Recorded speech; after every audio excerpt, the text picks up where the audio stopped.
Bab 52, Ala Yanzong terbangun dari tidurnya, langit sudah mulai terang. Ia keluar dari gubuk rumput itu, meregangkan tubuh dan otot-ototnya, terdengar samar suara teriakan manusia dan ringkikan kuda. Saat ia menatap ke arah kota Gunung Weikeki, seketika matanya terbelalak terkejut, hitam pekat oleh lautan manusia, seluruh kota itu telah dikepung rapat. Benar-benar pasukan pemerintah. Ia melihat panji-panji militer berkibar, tampaknya mereka baru saja tiba. Kini kota Gunung Weikeki sulit terhindar dari malapetaka, untungnya, para pengungsi sudah melarikan diri sejak senja kemarin. Kalau tidak, tak terbayangkan apa yang akan terjadi pada mereka. Tunggu, ada yang aneh. Pasukan ini baru tiba sekarang, tapi kenapa kemarin sudah ada kabar bahwa prajurit akan datang? Soal itu, Ala Yanzong tak mungkin tahu. Pasukan yang kini mengepung kota dipimpin langsung oleh Jenderal Tua Mo Moer, seorang panglima kerajaan yang disegani. Jenderal Mo Moer memimpin pasukannya berangkat dari kota pelabuhan Anja, menuju utara. Namun, perjalanan mereka tidaklah mudah. Jalur pegunungan yang sempit dan berliku memperlambat laju mereka, belum cukup dengan itu, mereka dihadang hujan deras. Pasukan terpaksa berhenti, mencari tempat berlindung. Di musim semi seperti ini, hujan deras memang jarang terjadi. Bahkan selama hampir 70 tahun hidupnya, Jenderal Mo Moer belum pernah mengalami cuaca seburuk ini, malangnya, bukan hanya sekali. Setelah berhenti sejenak, hujan lebat kembali mengguyur mereka. Ketika akhirnya berhasil mendirikan perkemahan, petir menyambar-nyambar, disertai hujan yang tak henti selama 2 hari 2 malam, akibatnya, seluruh perlengkapan basah kuyup, terutama persediaan makanan. Tanpa dikeringkan, pasti akan cepat membusuk. Begitu cuaca cerah, seluruh pasukan sibuk menjemur perbekalan, terutama ransum militer. Hujan yang tak bersahabat itu membuat perjalanan mereka tertunda lama. Lebih parah lagi, wabah pilek mulai menjalar di dalam barisan, mungkin karena dingin yang menusuk, banyak prajurit bersin-bersin, hidung meler, bahkan ada yang demam tinggi. Para tabib prajurit dibuat kelimpungan menangani mereka, yang paling mengkhawatirkan, Jenderal Mo Moer sendiri ikut jatuh sakit. Awalnya hanya pusing dan lelah, tapi keesokan harinya ia tak sanggup lagi menunggang kuda, terpaksa dipindahkan ke dalam kereta. Penyakit yang merebak di kalangan prajurit ini benar-benar memperlambat pergerakan. Di medan pegunungan yang sulit, kini sehari mereka hanya mampu menempuh 2 hingga 30 i saja. Demam sang jenderal semakin parah, membuatnya tak sadarkan diri. Komandan Mo Wuqiong, putra sang jenderal, terpaksa mengambil alih kepemimpinan. Situasi saat ini sangat genting. Jumlah prajurit yang terserang penyakit terus bertambah. Jika keadaan ini berlanjut, bukan tidak mungkin seluruh pasukan akan tertular. Mo Wuqiong segera membagi pasukan menjadi 2 kelompok, yang sudah terkena flu dan yang belum, agar berkemah terpisah dan makan terpisah, sehingga bisa saling mengisolasi. Ia juga memutuskan untuk mendirikan perkemahan dan beristirahat sementara. Beberapa hari kemudian, kondisi Jenderal Tua Mo Moer akhirnya membaik. Demam tingginya sudah mereda, meski tubuhnya masih lemah dan sering mengantuk. Setelah istirahat di perkemahan, keadaan para prajurit yang terkena flu juga sudah mulai membaik.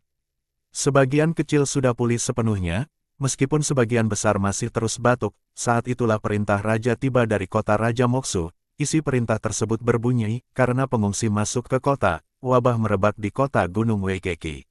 Banyak rakyat meninggal, kehidupan mereka sangat menderita, perampokan dan kejahatan terjadi bertubi-tubi, membuat tatanan kacau. Diperintahkan kepada Pangeran Mo Moer, Panglima Agung Pelindung Negara, untuk memimpin pasukan. Dan sepenuhnya mengatur kota dengan rincian sebagai berikut: mencegah pengungsi melarikan diri lagi, serta menata kehidupan rakyat, mengobati para pasien dan memulihkan kegiatan produksi, menjaga kota dan menegakkan hukum serta ketertiban. Selain itu, puluhan tabib istana telah diberangkatkan untuk membantu pengobatan, mencegah penyebaran wabah, dan menyelamatkan rakyat dari penderitaan. Asteris mendengar isi perintah itu, Jenderal Tua Mo Moer merasa sangat heran. Sikap ini sangat berbeda dari tindakan raja saat menghadapi wabah di kota pelabuhan Anta. Waktu itu raja justru memerintahkan pembantaian massal. Padahal, saat itu ia telah bersikeras menentang keputusan tersebut di istana, namun ditentang habis-habisan oleh keponakannya sendiri, sang raja. Sekarang, kenapa sikapnya justru berbalik? Meski tubuhnya masih lemah, pikiran Mo Moer tetap jernih. Yang membuatnya sedikit lega, rakyat yang dulu sengaja ia biarkan lolos dari kota pelabuhan Ania kini kemungkinan besar selamat dari pembantaian. Jika mereka bisa terhindar dari wabah, itu akan jauh lebih baik. Ia kemudian menanyakan kondisi terakhir tentang flu di kalangan pasukan. Mo Wuqiong melapor dengan jujur dan rinci. Setelah berpikir sejenak, Mo Moer memutuskan untuk menyesuaikan rencana pembagian pasukannya. Putra keempatnya, Mo Wuli, diperintahkan memimpin 2.000 prajurit, termasuk mereka yang masih terkena flu, untuk tetap tinggal di perkemahan. Setelah kondisi mereka membaik, barulah mereka bergerak ke utara untuk berjaga di kota Alesia Donghai. Sementara itu, putra sulungnya, Mo Wuqiong, dan putra ketiganya, Mo Wuyu, diperintahkan untuk menemaninya memimpin pasukan menuju kota Gunung Weikeki guna melaksanakan perintah raja. Mo Wuqiong menerima perintah itu dengan hormat, lalu segera keluar untuk menyampaikan instruksi kepada para perwira dan pasukan. Tak lama kemudian, Jenderal Mo Moer memanggil para pengawalnya yang paling dipercaya, lalu mengutus mereka untuk menyelidiki kondisi kota Gunung Weikeki, sekaligus memberitahukan kepada penduduk bahwa pasukan kerajaan akan segera datang untuk mengambil alih pengelolaan kota. Ia juga meminta mereka menyebarkan kabar bahwa para tabib istana tengah dalam perjalanan untuk merawat rakyat yang sakit. Beberapa pengawal kepercayaan segera menerima perintah dan melaju lebih dulu dengan menunggang kuda cepat. Setelah semua orang bubar, Jenderal tua Mo Moer berjajan mondar-mandir di dalam tenda utamanya. Pikirannya dipenuhi kebingungan tentang keponakannya yang kini menjadi raja. Mengapa dalam menghadapi masalah yang serupa, sikapnya justru sangat berbeda? Apakah dia benar-benar sudah berubah, menjadi lebih bijaksana dan meninggalkan sifat kejamnya yang dulu? Pikirnya, mungkinkah sang raja menyadari bahwa membantai seluruh kota tak akan mendapatkan dukungan rakyat? Menurut pemikiran Mo Moer, meskipun tindakan seperti itu efektif untuk mencegah penyebaran wabah, namun dampaknya justru merusak kestabilan negara. Barangkali karena pertimbangan itulah sang raja akhirnya mengubah cara pendekatan. Semakin dipikirkan, semakin yakinlah Mo Moer bahwa analisisnya benar, lah memutuskan untuk mempercayai kesimpulan tersebut sebagai fakta. Pasukan besar itu pun mulai membongkar perkemahan dan bergerak ke barat. Mo Wuli, putra keempatnya, tetap tinggal memimpin pasukan yang sedang beristirahat. Di perjalanan, pada hari pertama, Jenderal Mo Moer mencoba menunggang kuda, tetapi tubuhnya masih lelah. Baru menempuh belasan ia sudah terpaksa kembali ke kereta. Barulah pada hari ketiga ia merasa cukup bugar untuk kembali memimpin dari atas pelana. Akhirnya mereka keluar dari pegunungan. Di depan, terbentang hamparan luas dataran Mosu. Jika terus bergerak ke utara selama 7 hingga 8 hari, mereka akan sampai di kota Raja Mosu. Namun, tujuan mereka adalah kota Gunung Weikeki, yang letaknya berbelok ke barat daya, membutuhkan perjalanan 4 hingga 5 hari lagi. Pasukan melaju melintasi dataran. Belum sampai 2 hari perjalanan, mereka harus berbelok ke selatan dan kembali memasuki daerah pegunungan. Karena memikirkan keselamatan rakyat, Mo Moer memerintahkan percepatan perjalanan. Mereka makan cepat, minum seadanya, berangkat saat fajar, dan hanya beristirahat sebentar di malam hari. Kebiasaan berkemah yang biasanya memakan waktu dipangkas habis. Dengan cara ini, mereka berhasil memangkas waktu tempuh hingga 2 atau 3 hari lebih cepat. Namun, para pengawal yang dikirim untuk menyelidik keadaan kota belum juga kembali. Sampai pada suatu senja, saat matahari hampir tenggelam di ufuk barat, akhirnya pasukan kerajaan menyusul rombongan tabib istana yang berangkat lebih dulu. Mo Moer segera memerintahkan untuk mendirikan perkemahan, memasak makanan, dan beristirahat lebih awal. Ia bertekad untuk berangkat sepagi mungkin esok harinya, agar bisa tiba di kota Gunung Weikeki sebelum siang, tengah malam tiba. Di bawah sinar bulan yang redup, beberapa kuda cepat melaju dari arah barat daya.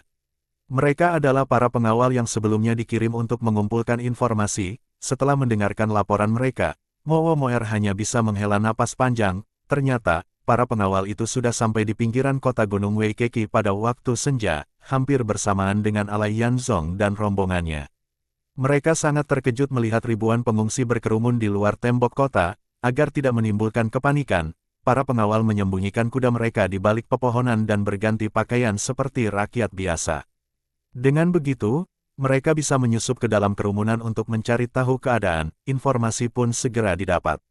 Namun, ketika mereka mencoba meyakinkan para pengungsi bahwa pasukan kerajaan akan segera tiba untuk membantu rakyat, menata kehidupan, dan memulihkan ketertiban, reaksi para pengungsi justru penuh dengan ketidakpercayaan. Para pengawal tidak tahu, para pengungsi itu sebagian besar berasal dari kota pelabuhan Anta, tempat di mana pasukan kerajaan pernah melakukan pembantaian massa. Bagi mereka, janji-janji indah pasukan kerajaan tak lebih dari kebohongan yang menakutkan. Kali ini para pengungsi tetap mengira bahwa pasukan kerajaan datang untuk membantai kota. Kecurigaan itu cepat menyebar, satu orang memberitahu 10 orang memberitahu 100 orang, hingga dalam sekejap rumor pun merebak, menimbulkan kepanikan massal di kalangan rakyat. Akibatnya, orang-orang kembali melarikan diri, begitu mendengar bahwa pasukan kerajaan datang dari jalan utama yang paling dekat dengan ibu kota. Para pengungsi justru memilih menghindari rute itu, berbondong-bondong menuju jalur pegunungan yang paling sulit dilalui. Para pengawal kerajaan yang menyaksikan keadaan itu hanya bisa menghela napas panjang, merasa sangat tak berdaya. Mereka menyadari situasinya sangat gawat dan memutuskan untuk segera kembali ke perkemahan di tengah malam demi melaporkan keadaan. Mendengar laporan itu, Jenderal tua Mo Moer langsung dipenuhi kegelisahan. Meski ia memimpin pasukan besar, namun menghadapi rakyat yang ketakutan dan panik seperti ini bukanlah hal yang mudah. Ia khawatir kerusuhan akan kembali meledak di dalam kota Gunung Waikiki jika tidak segera ditangani. Tak ingin membuang waktu, ia pun memutuskan berangkat malam itu juga menuju kota, memimpin pasukan untuk menenangkan keadaan secepat mungkin. Bab 53, Jenderal tua Mo Moer memimpin pasukannya bergegas sepanjang malam. Saat fajar mulai menyingsing, akhirnya mereka tiba di kota Gunung Waikiki. Para prajurit penjaga gerbang sudah lebih dulu masuk ke dalam untuk memberi kabar. Sang penguasa kota pun berlari keluar dengan tergesa-gesa, topi resminya miring, pakaiannya berantakan.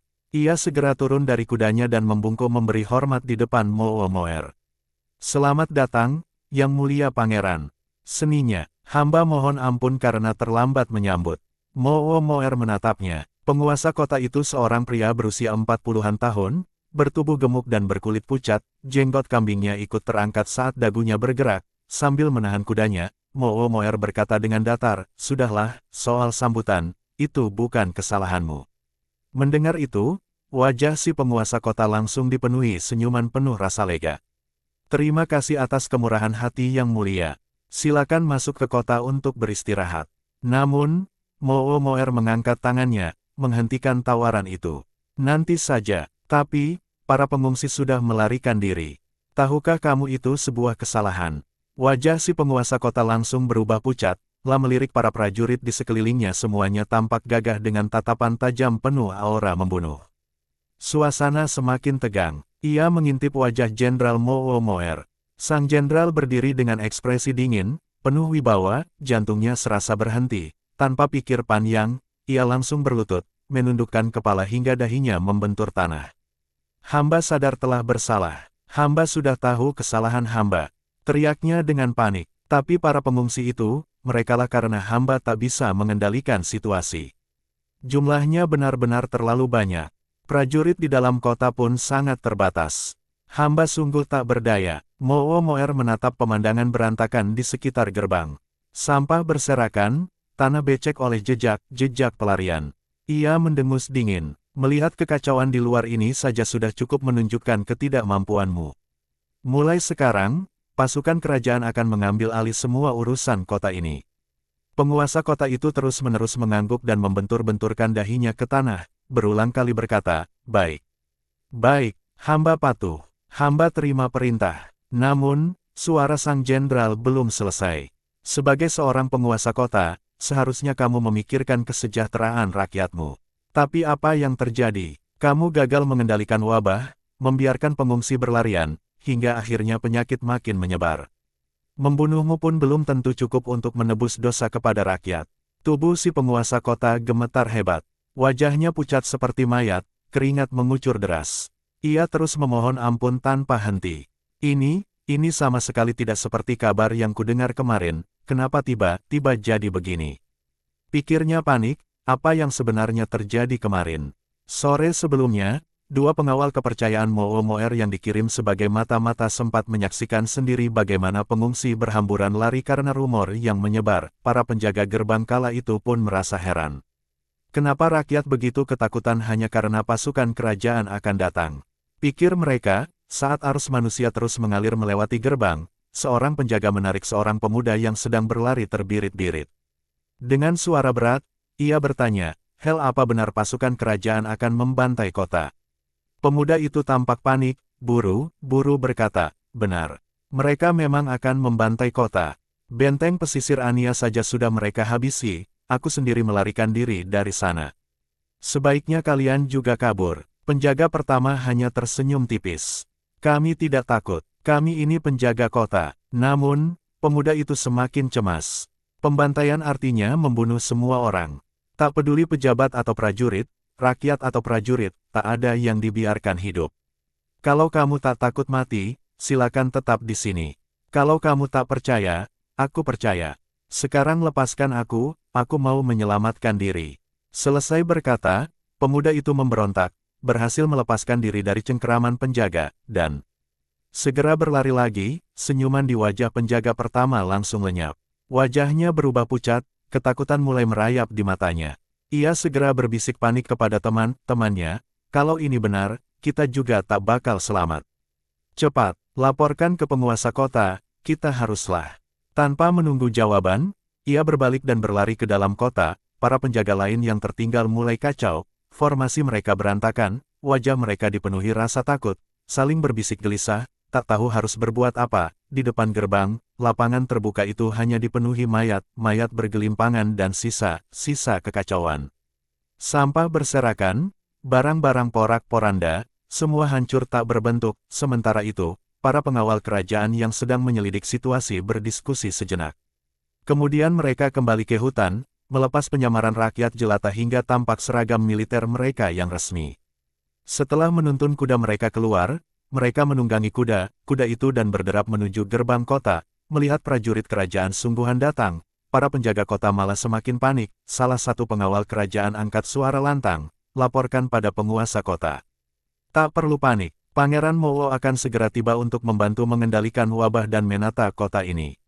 Ini adalah perintah resmi. Seraya berkata, ia mengangkat tanda perintah kerajaan yang terukir lambang resmi kerajaan. Penjaga kedua segera menerimanya dengan kedua tangan. Wajah pucatnya semakin tegang, langsung berlari menuju dalam kota. Penjaga lain yang tersisa saling menatap, wajah mereka menunjukkan kebingungan.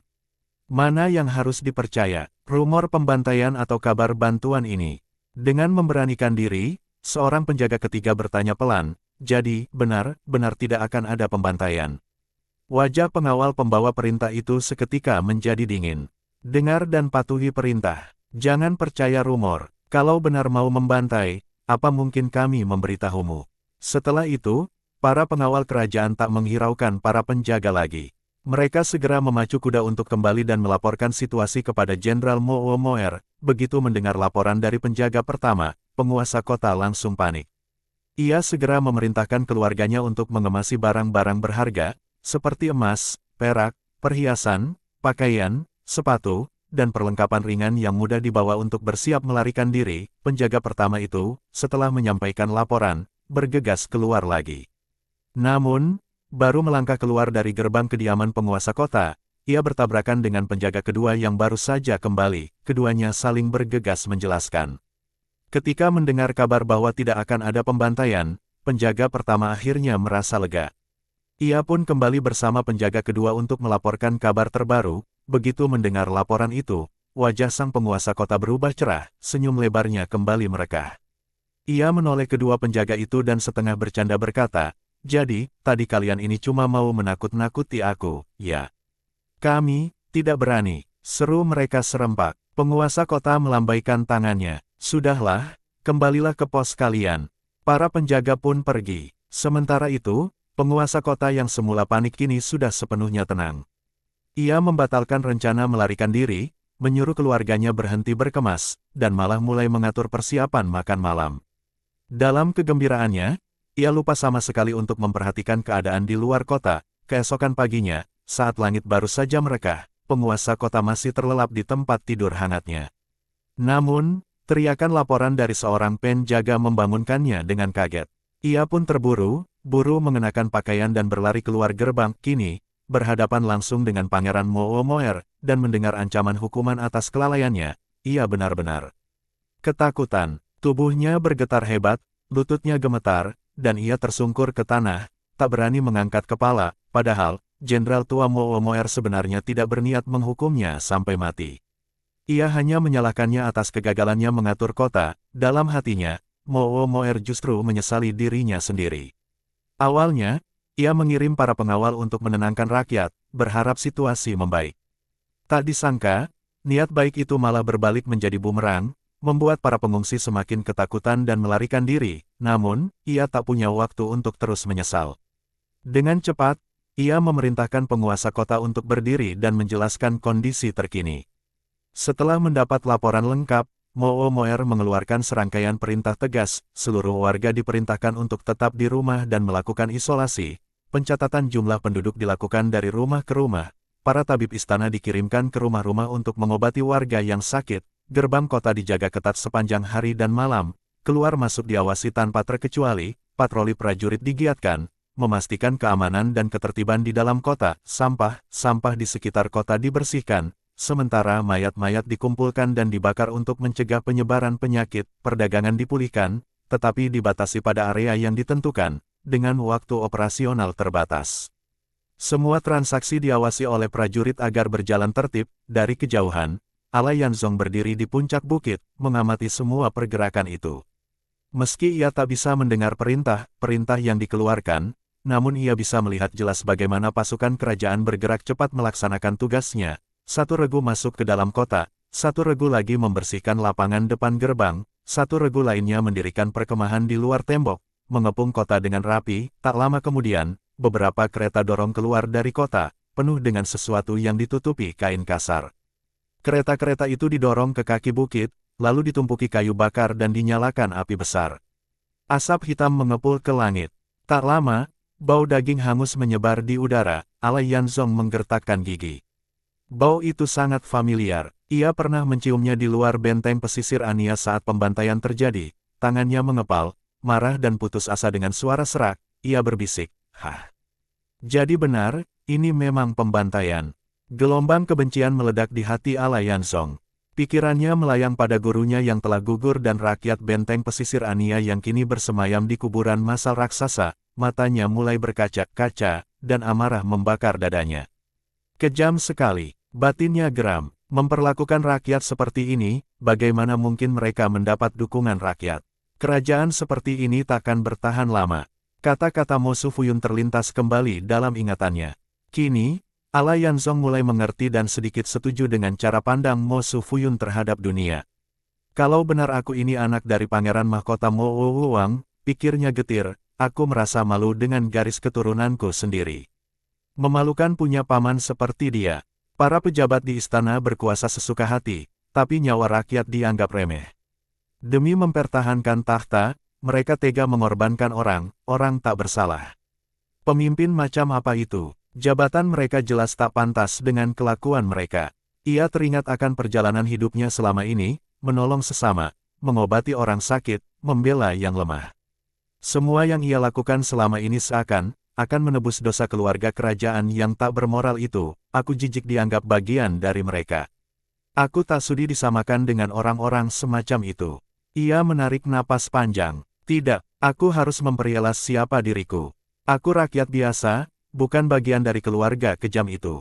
Biarkan mereka jadi penguasa bejat. Aku hanya ingin jadi orang yang berpihak pada rakyat. Meski pikirannya bergejolak, namun perlahan amarahnya mereda. Ia memejamkan mata, berusaha menenangkan diri. Tak lama kemudian, Ula Zitao muncul di belakangnya. Rupanya gadis itu sudah terbangun. Ala Yanzong menoleh, lalu menceritakan apa yang baru saja ia lihat, apa yang ia pikirkan, dan kemarahannya terhadap kerajaan secara rinci. Setelah mendengarkan dengan seksama, Ula Zitao berpikir sejenak. Dari jarak sejauh ini, kita tak bisa memastikan apa yang sebenarnya mereka lakukan, katanya.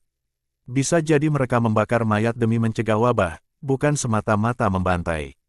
Kita perlu pergi ke sana dan menyelidiki langsung. Kita harus tahu kebenarannya sebelum mengambil kesimpulan. Ala Yanzong mengangguk setuju. Kamu benar, katanya mantap. Aku akan mencari tahu apa yang terjadi sebenarnya. Dengan tekad baru yang membara, ia bersiap untuk menyusup lebih dekat ke kota.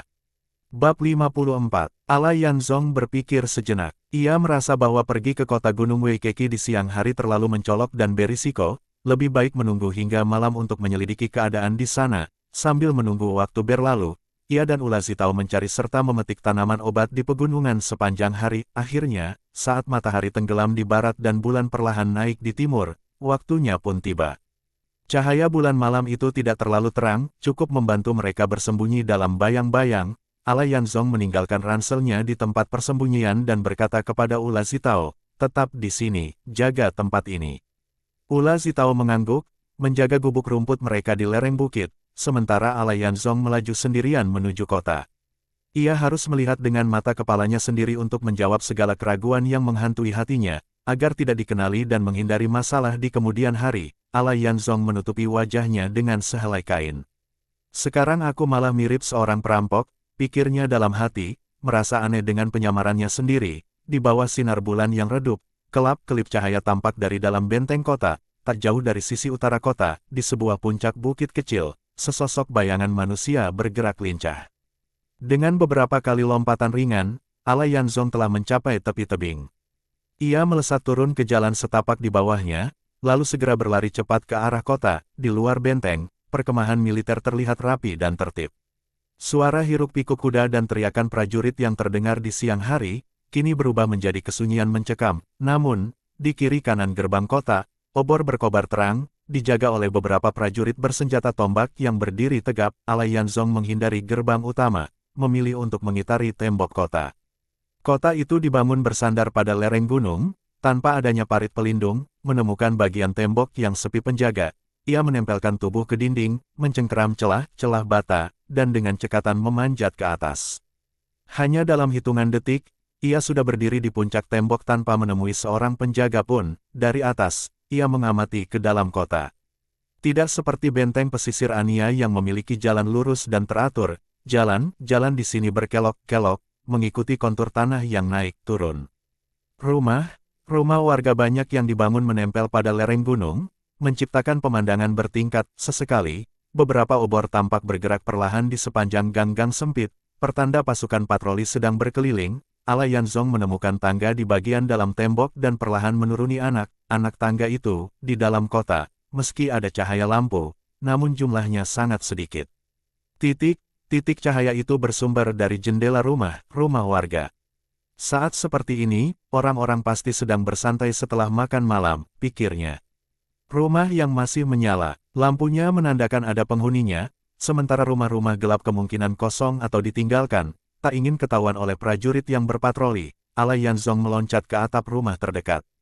Ia berjalan di atas bubungan atap dengan ringan, tanpa menimbulkan suara sedikit pun. Dalam kesunyian malam, hanya detak jantungnya yang terdengar di telinganya, sementara angin pegunungan berhembus pelan, menambah ketegangan di udara. Berada di atas atap memudahkan Ala Yanzong untuk mengamati rumah yang masih memiliki cahaya lampu. Ia memilih sebuah rumah dengan cahaya lilin yang remang-remang, lalu melompat turun dengan ringan, mendarat di halaman dalam. Rumah ini memiliki halaman yang luas dan bangunan yang besar, jelas milik keluarga kaya. Melihat bayangan orang yang bergerak di balik jendela, Ala Yanzong berjingkat mendekat, lalu berjongkok di bawah jendela, menyandarkan telinga untuk mendengar percakapan di dalam. Suara seorang wanita terdengar mengeluh. Pasukan kerajaan datang mengepung kota, menutup pintu rumah. Kita tak bisa keluar ke jalan lagi, kita sudah terkurung di dalam rumah ini. Seorang pria parubaya menjawab dengan nada tak setuju, itu hanya pikiran pendekmu. Mereka melakukan ini untuk mengisolasi wabah. Kalau tidak, kita bisa tertular. Tapi, akhir-akhir ini aku tak bisa jual ikan, duduk di rumah begini tak ada penghasilan. Wanita itu berkata lagi, kudengar mereka sudah menetapkan area khusus di dalam dan luar kota. Katanya kita masih bisa jualan ikan. Pria itu mendesah, semoga saja benar. Kita lihat besok saja, kalau perdagangan benar-benar dibuka lagi, si Balmauhu pasti datang mencariku. Mereka yang jual ikan di luar kota harus menunggu seharian penuh, sementara kita cukup sebentar saja untuk menjual semuanya. Wanita itu tertawa kecil, itu malah menguntungkan mereka. Ala Yanzong mengerti maksud percakapan itu. Keluarga ini penjual ikan yang mendapatkan pasokan dari si Balmauhu, seorang bandar ikan. Selama setengah bulan kota ditutup, mereka tak bisa berdagang. Sementara itu, anak buah Balmauhu terpaksa berjualan sendiri di luar tembok. Dari percakapan itu, Ala Yanzong menyimpulkan bahwa kedua orang ini sehat, tidak terkena wabah, dan yang terpenting, tidak ada tanda-tanda pembantaian di kota ini. Setelah yakin tak ada lagi yang perlu didengar, Ala Yanzong meninggalkan halaman itu dengan lompatan ringan, kembali melompat ke atap, lalu terus bergerak, melewati belasan rumah yang gelap dan tampak kosong, namun, tiba-tiba suara tangisan pelan terdengar samar dari bawahnya. Alai Yanzong menghentikan langkahnya, memasang telinga. Tangisan itu berasal dari rumah tepat di bawahnya. Tanpa ragu, ia melesat turun ke halaman kecil rumah itu. Rumah ini jauh lebih sederhana, halamannya sempit, bangunannya rendah. Cahaya di dalam hanya sebesar titik kecil, remang-remang seperti nyala api yang hampir padam. Hanya sedikit cahaya yang menembus jendela, membentuk bayangan samar. Alai Yanzong mendekat ke jendela dengan hati-hati, lalu memiringkan tubuh untuk mendengarkan suara dari dalam. Tangisan itu masih terdengar, lemah, penuh kesedihan. Ada yang tidak beres di sini. Tangisan itu berasal dari seorang nenek tua di dalam rumah. Dengan suara serak dan penuh kesedihan, ia berkata, "Sekarang sudah tak ada sebutir beras pun di rumah. Aku dan kakekmu ini, terpaksa harus menahan lapar." Anak itu benar-benar tak tahu diri, tak mau dengar nasihat ibunya. Malah ikut teman-teman buruknya ke gunung. Kalau saja dia masih di sini, setidaknya kita masih bisa mendapatkan makan dan minum. Seorang lelaki tua menghela napas panjang, suaranya penuh kekecewaan. Sejak kapan dia mau dengar omongan ayahnya? Belajar ilmu silat pun cuma sia-sia saja. Di rumah cuma bermalas-malasan, sering mengganggu orang, berbuat onar, tak pernah membawa manfaat. Kalau pun dia membawa makanan pulang, apa kamu bisa makan dengan tenang? Sekarang dia malah bawa gerombolannya ke gunung, biarkan saja, hidup atau mati, terserah dia. Alai Yanzong memahami situasi itu. Sepertinya orang tua ini adalah orang tua dari seorang perampok. Mereka menyesal punya anak yang tak tahu diri, tapi tak bisa berbuat apa-apa selain menahan kesedihan dan hidup susah. Ia tak mau berlama-lama di sana. Melompat ke atap, ia melanjutkan perjalanan, melewati beberapa rumah lagi. Tak lama, cahaya samar dari arah utara menarik perhatiannya. Ia pun melompat turun dan masuk ke halaman rumah itu. Dari dalam rumah, terdengar suara lirih seorang bayi yang menangis lemah, disusul bisikan lembut ibunya yang berusaha menenangkan. "Maafkan ibu, sayang, tak ada susu untukmu. Kamu harus kuat." Ya. Tak lama kemudian, terdengar suara seorang pria menghela napas. "Ah, kalau saja aku bisa keluar dari kota, aku bisa berburu sesuatu untukmu. Kalau tubuhmu sehat, susu pun akan keluar dengan sendirinya. Perangkap yang kutaruh di hutan seharusnya sudah dapat buruan. Tapi, kita terkurung di sini, tak ada yang bisa kulakukan." Alai Yanzong tertegun, langsung teringat pada perangkap yang pernah ia lihat saat menangkap rusa tutul di pegunungan. Mungkinkah perangkap itu milik pria ini? Pikirnya, kalau benar, rasa bersalah muncul dalam hatinya. Mereka kelaparan, bayinya butuh susu. Ia merogoh saku, menyadari pundi uangnya tertinggal. Namun, untungnya ia masih punya satu koin perak yang dulu dikembalikan oleh pemilik penginapan di lereng gunung, beserta beberapa keping uang tembaga. Tanpa ragu, ia meletakkan uang itu di depan pintu rumah, di tempat yang mudah terlihat. Semoga ini bisa membantu mereka membeli makanan, batinnya, melanjutkan langkahnya di atas atap. Pikiran Alai Yanzong mulai dipenuhi pertanyaan baru. Kalau memang tidak ada pembantaian, lalu dari mana asal mayat-mayat yang dibawa keluar kota siang tadi? Mayat, kematian, wabah penyakit. Tiba-tiba, sebuah kesadaran menghantamnya. Itu pasti mayat para korban wabah yang mereka bakar, untuk mencegah penyebaran penyakit. Masih termenung dengan pikirannya sendiri, ia melihat sebuah rumah lain dengan cahaya remang-remang. Dari dalam, terdengar suara batuk-batuk pelan. Seorang pemuda berkata, "Ayah sudah minum obat dari tabib istana. Batuknya memang lebih ringan sekarang. Sepertinya, obat itu memang manjur." Alai Yanzong menarik napas panjang. Setidaknya, ada upaya untuk menyembuhkan rakyat, bukan sekadar nakuti atau menyiksa. Namun, benarkah mereka tulus membantu? Atau ada maksud tersembunyi di balik semua ini? Pertanyaan itu terus berputar dalam benaknya, membawa beban yang semakin berat di dadanya. Seorang nenek tua dengan suara parau berkata, "Semoga eja begitu. Semoga ayahmu segera sembuh, agar tak terlalu menderita. Orang-orang seumuran dengannya sudah banyak yang meninggal, bahkan tak jelas dikubur di mana. Mau membakar kertas sembahyang pun tak ada tempatnya. Wabah masih merajalela, meski jumlah penduduk di kota ini sudah berkurang banyak, membuat jumlah pasien pun tak sebanyak sebelumnya. Tabib istana telah datang untuk memberikan perawatan. Namun, jika pencegahan tak berhasil, wabah ini akan kembali menyebar. Bahkan sisa warga yang masih bertahan di dalam kota mungkin takkan selamat, Ala Yanzong mulai khawatir. Apakah kota Gunung Weikeki ini akan bernasib sama seperti benteng pesisir Anla, menjadi kota mati tanpa satu pun penghuni? Pikirnya, tak jauh dari sana, sebuah halaman rumah besar tampak terang benderang. Ala Yanzong mendekat dengan hati-hati. Dari dalam rumah, terdengar suara helaan napas berat. Sudah bertahun-tahun aku mengobati orang, keluh seorang pria, berbagai penyakit aneh sudah kulihat, tapi wabah ini lain. Semua ramuan yang terpikirkan sudah kucoba, tapi aku tak tahu mana yang paling efektif. Seorang lelaki tua lainnya menimpali, menghadapi penyakit baru memang butuh waktu untuk menemukan obat yang tepat. Mencoba dan gagal itu wajar, tapi, pasien tak bisa menunggu lama. Pada akhirnya pasti, ada yang tak tertolong. Mereka adalah para tabib istana yang tengah membahas ramuan obat, namun jelas bimbang menentukan pilihan terbaik. Ala Yanzong terdiam sejenak. Ia tahu tak ada waktu untuk ragu-ragu saat menghadapi wabah. Mencoba berbagai ramuan tanpa kepastian hanya akan membuang waktu berharga. Tanpa berpikir panjang, ia mencari di sekitar halaman. Tak lama, ia menemukan sebuah paviliun kecil dengan meja dan kursi batu di bawahnya. Mengeluarkan sebilah pisau lempar, ia menggoreskan sesuatu dengan cepat di permukaan meja batu itu, memanfaatkan cahaya redup bulan.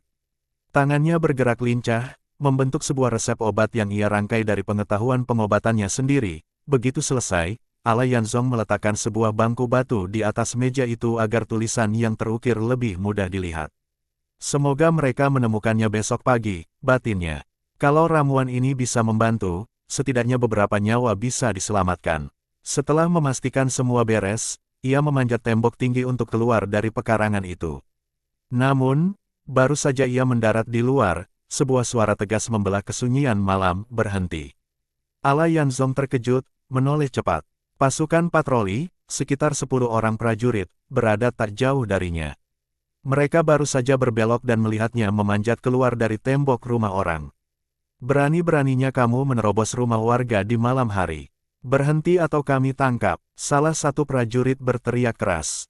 Tangkap dia, jangan biarkan kabur, seru yang lain. Tanpa menunggu lagi, pasukan itu segera mengejarnya. Obor mereka berkibar, bayangan mereka menari di jalanan gelap. Ala Yanzong menarik napas tajam. Celaka, ketahuan. Tanpa pikir panjang, ia berbalik dan berlari secepat angin, sementara teriakan prajurit dan derap kaki mereka menggema di belakangnya.